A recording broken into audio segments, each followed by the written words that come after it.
It is. Man, I look really white. Like extra white. I feel like I've gotten pinker. It's not showing up on camera. Anyway, what's up? We're talking about tea today, not how my skin looks strange on camera. What are we doing? We are doing 2010. Yeah. So this is a Xiangming tea from Xiangming Tea Factory. Teas We Like is doing a pre-order for these. By the time this episode is released, it will probably already have happened. But I think this tea might sell in the future anyways. And so this is a Manzhuan tea. So that's one of the 6 famous tea mountains, a little bit outside Yiwu. And this is a tea factory let's see. So these teas have been stored, I believe, either in Korea or in Xiangming. So it's going to be definitely a little bit of a drier storage here. This is a boutique that, I don't think people have heard too much about, but has started to become available. Teas We Like has been responsible for kind of bringing a lot of these boutiques to popularity. So this is a new one that just, recently popped up. I'm curious to see. This is a tea that I had in a blind panel. Did pretty well in that blind panel. I like this a fair amount too. I have yet to have it unblind though, so curious to see your thoughts. So I'm using the rest of my sample here to kind of evaluate it. Yeah, cool. I appreciate it. Quite green material.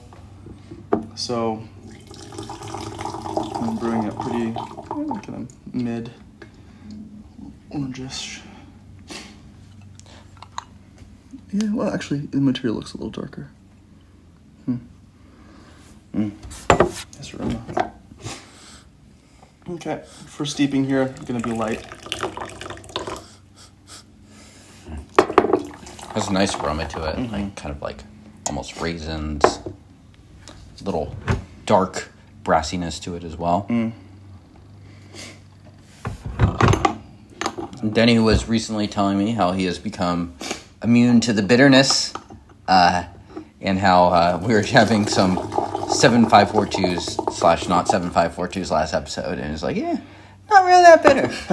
I think I've been pressing them pretty hard. Yeah. To try to understand. And one of my favorite physical experiences of drinking Shang tea is the Huaigan experience of going from whoa, intense, bitter, green grass to just sweet sugar. It's just a crazy experience physically. And I just feel when you push those teas harder, it happens more. Which is on both sides, right? And I'm not doing it with super young teas. I'm not doing it with teas that are going to get super intense and acrid. And it's definitely a feel thing. Yeah. And some of those teas, it's aren't necessarily going to have that sweet Huaigan too. And so then it's you find out. Yeah, exactly. FAFO, as the kids say these days. Cheers.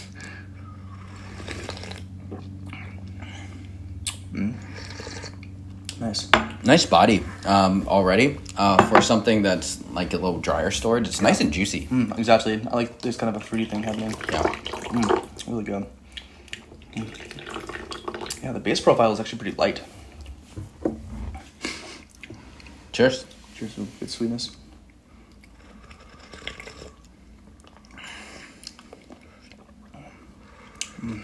Yeah. This is really easy drinking today. Yeah. What do you think about aging this? The age in it? What do you think about aging something like this? It's hard to say. I mean, this producer does have more aged material, so obviously they have stuff that's gone a bit further. I would expect it to, kind of continue along the same trajectory. It's obviously on a pretty slow trajectory right now, considering the aging. Not that we're doing any faster here in Seattle, but I think, there's not a ton of bitterness or astringency, I will say that. Yeah. I almost wonder for something like this where aging will take it, because it doesn't need to. Sometimes I think of aging as something that's necessary to improve the tea. Yeah. And I don't know if this is that kind of a tea. I can tell you've been drinking lots of factory teas. Yeah, definitely true. That's for sure. Yeah, absolutely. Which is not a bad thing at all. There's something that emerges out of that. For a boutique, actually pretty homogeneous material in terms of the oxidation amount in the leaves. You have some darker and some lighter, but interesting. The cakes themselves, the photos of the cakes look beautiful. Yeah. And I don't know. Yeah, the charms of these boutiques are a little bit different than the brashness of a factory cake for sure. So I am kind of detecting kind of the depth and the deepness of this tea, which are, I think, pretty decent, at least so far. Yeah, this is tasty. Yeah. I'm enjoying it. For me, this strikes me as a tea that is ready today, and I probably would be buying it to be drinking it over the next few years, as opposed to for long-term storage. Sure. I mean, I do think this tea is perfectly fine to drink now. I mean, there's I do think it would probably deepen and darken a bit. Yeah, definitely. Yeah, no, not to say that it wouldn't change. Ooh, something. Another way to see the boutique is just there's a couple of pieces of kind of chopped up leaf, but for the most part, it's very. Where you compare it to like the stuff from previous episodes. And, you know, honestly, factory tea, you get even chopped up. Yeah, I was going to say, even that's not that bad. Yeah. Nice lasting sweetness. Good strength. Yeah, what do you think about the storage on these? I'd say... Good? It's good. Pretty neutral? Yeah, exactly. Yeah. I mean, it's not... It doesn't taste dry stored to me, but it doesn't taste, like, so deep and dank and funky. Sure. Kind of like middle line. Yeah. Do you detect any bitterness in this? Not really. I don't mean... I do think it is slightly bitter. Yeah. I would be concerned if a pu'er had no bitterness, but I do think it's a little bit. But I maybe on this next one, if we do another one, you should push it. Sure. See, definitely. See everything that we can get out of this. Yeah, absolutely. Let's do it. Yeah, and I think Denny has been brewing this quite well, to be honest. But I just want to see kind of how a tea like this would do on that sort of stress test. Absolutely. When we're talking about it for factory teas and trying out a boutique. Yeah, makes sense to me. And when you do these kind of stress tests, you're kind of just estimating. Do you have a timer out? Mm-mm. Yeah. Fortunately for the in-between episodes that I've done with the Japanese teas, the timer has been essential for me. And so I actually have this like little OBS macro thing set up. So sometimes I'll do that for like a longer steep like this, but it's usually not particularly scientific. Right. Yeah. And I do think a longer steep like this can really let you, just because you're extracting more of the material, it can be informative in terms of kind of letting you know. Like if a young pu'er I was extracting and there was like no bitterness to it, that'd be pretty concerning to me. Totally. If you're thinking about it as more of a aging prospect. Yeah, totally. Yeah, 100%. And even something like this, I would hope that there's a bit of bitterness. And I already am getting some, but I'm curious if you can get some for yourself. Yeah. No, and I know it's there. I mean, tasting the core difference between a fresh green tea and something like this is clearly that bitter, smoky, smoldery base note. So it's obviously tastes like a Xiang tea. Yeah. Don't get me wrong, but one problem if you do get really accustomed to the bitterness is then if you serve it to someone else. Have you had that experience? But funnily enough, when I make tea for people, I make ripes, and they're always like, "It doesn't taste very strong." Yeah. So like, but I'm like, for this one, it's about mouthfeel and texture. But anyway, I'm getting the bitterness now. They might see that dark liqueur, and they're like, "Oh, this is gonna be like coffee or something." Right. But ripe doesn't exactly get strong in that same specific way. But do you ever serve raw to anyone? Not really, unless they're like a tea head. Honestly, that's kind of a smart move. It's just hit or miss. Yeah, if someone's having fun and we're getting into it, I'm like, okay, let's try this, and they're like, this is disgusting. And I'm like, this is my favorite stuff to spend money on. Yeah. Yeah, it's pretty few and far between, I'd say. Yeah. Cheers. Oolong is probably the safest bet. Yeah. Ripe is like the smoother. Yeah, or like a really easy white tea or something like that. Yeah. Cheers. Okay. It's pretty bitter, actually, I'm going to say. It has definitely. Has a slight amount of sourness. Yeah. It's not as bitter as the factory teas, but it is bitter. Yeah. And for that sourness note, I'm learning more and more that to me actually tastes a little bit like the promise of further aging. I noticed that a lot in the double lines. There's like a really deep sourness to it still. Then I'm like, whoa. It's a little off-putting for me, but I'm like, there's something that is yet to evolve there.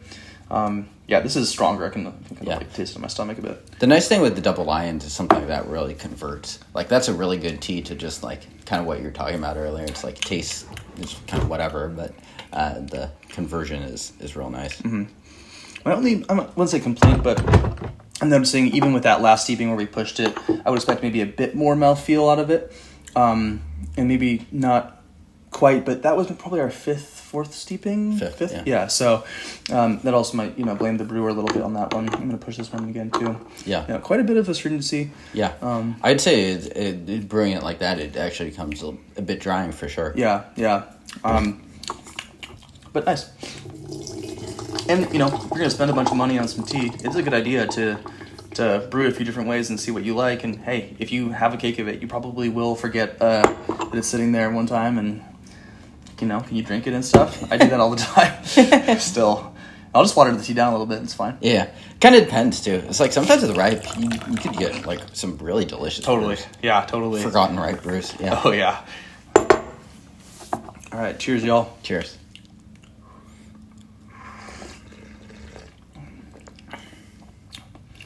I like this quite a bit.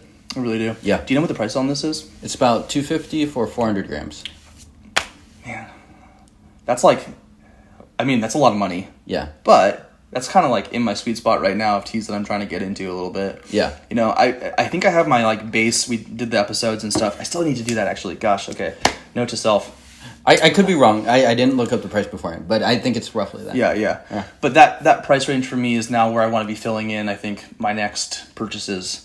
Those kind of, nicer, meant to be a specialty kind of a thing. Yeah. I think I would buy this actually at this Yeah. price, frankly. 400 grams is also a lot too. Right. I mean, if you think about it, it's like 5 grams, it's like $3 or something. It's really not very outrageous at all. Yeah. I'd be lying if I said I had not bought a bunch at that price range before. Not this tea specifically. Okay, right. Yeah. But yeah, I mean, the pre-order is going on till July 1st, and then we'll see if they offer it or not. Probably if a lot of people go in and they like the tea and stuff. Yeah. So will Denny buy it? Will he not? You'll find out. You'll basically find out if it shows up on an in-between soda. Yeah, exactly. And or if if I'm missing fingers, it's because my wife found out that I purchased it. Okay. Start getting tea shipped to me. I'm like... Yeah, it's from James. I don't know.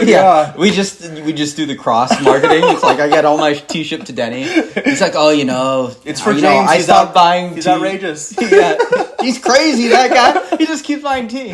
We just show up at each other's houses, exchange the packages. Yeah, there's like a Euro cave and another Euro cave. Start multiplying. Yeah. Anyway, subscribe if you also have a tea purchasing problem. We can all go into delinquency together. Do all this stuff, click all the buttons, whatever. Go out there and drink some tea. I go out and try this one. I mean, can people actually get samples of this to try it, or is this kind of a commit? As of now, this is like a cake pre-order. Yeah. And we'll see what happens. Yeah. Because I do think I know the person that has kind of been like in charge of sourcing these, and I suspect he wants to keep these kind of available. Yeah. I think it's a very solid cake. Nice. Yeah. I think I'm gonna actually pick this up. Cool. All right. Subscribe to all this stuff. Help us get to 10K, and see you next time. Woo.